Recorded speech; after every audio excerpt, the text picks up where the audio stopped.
माँ ब्रह्मचारिणी की पूजा नवरात्रि के दूसरे दिन होती है। देवी के इस रूप को माता पार्वती का अविवाहित रूप माना जाता है। ब्रह्मचारिणी संस्कृत शब्द है जिसका अर्थ है ब्रह्मा के समान आचरण करने वाली। इन्हें कठोर तपस्या करने के कारण तपस्यारिणी भी कहा जाता है। माता ब्रह्मचारिणी श्वेत वस्त्र में सुशोभित है। उनके दाहिने हाथ में जप माला है और बाएं हाथ में कमंडल है। देवी का स्वरूप अत्यंत तेज और ज्योतिर्मय है। साथ ही देवी प्रेम की स्वरूप भी है। माँ दुर्गा का यह स्वरूप भक्तों और सिद्धों को अनंत फल देने वाला है और उनकी उपासना से तप, त्याग, वैराग्य, सदाचार और संयम की भी वृद्धि होती है। अब हम आपको सुनाते हैं माँ ब्रह्मचारिणी की कथा। पूर्व जन्म में इस देवी ने हिमालय के गर्भ पुत्री के रूप में जन्म लिया था और नारद जी के उपदेश से भगवान शंकर को प्रति रूप में प्राप्त करने के लिए घोर तपस्या करने लगी। इस कठिन तपस्या के कारण उन्हें तपस्यारिणी भी कहा जाने लगा, अर्थात ब्रह्मचारिणी नाम से अभिहित किया गया। 1000 वर्ष तक उन्होंने केवल फल फूल खाकर बिताए और 100 वर्ष तक केवल जमीन पर रहकर शाक निर्वाह किया। कुछ दिन तक कठिन उपवास रखे और खुले आकाश के नीचे वर्षा और धूप के घोर कष्ट सहे। 3000 वर्षों तक टूटे हुए बिल्व पात्र खाए और भगवान शंकर की आराधना की। इसके बाद तो उन्होंने सूखे बिल्व पत्र खाना भी छोड़ दिया। कई हजार वर्षों तक निर्जल और बिना किसी आहार के तपस्या करती रही। पत्तों को खाना छोड़ देने के कारण इनका नाम अपर्णा पड़ा।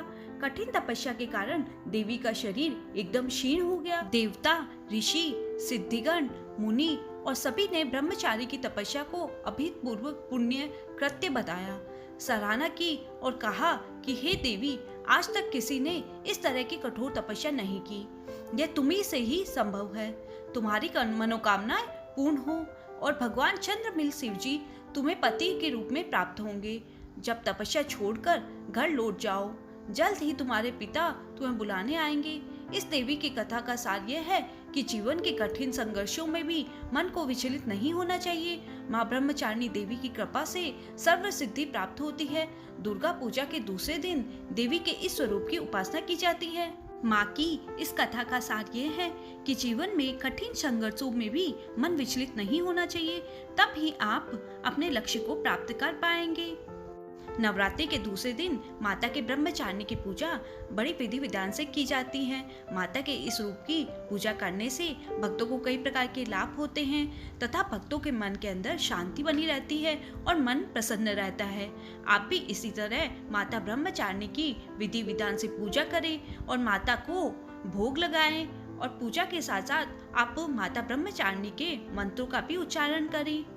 मंत्र जैसे कि ओम देवी ब्रह्मचारिणी नमः और अन्य मंत्र जैसे कि या देवी सर्वभूतेषु मां ब्रह्मचारिणी रूपेण संस्थिता नमस्तस्यै नमस्तस्यै नमस्तस्यै नमो नमः।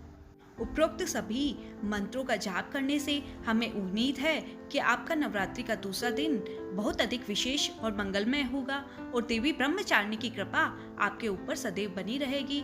आपको नवरात्रि की बहुत बहुत शुभकामनाएं।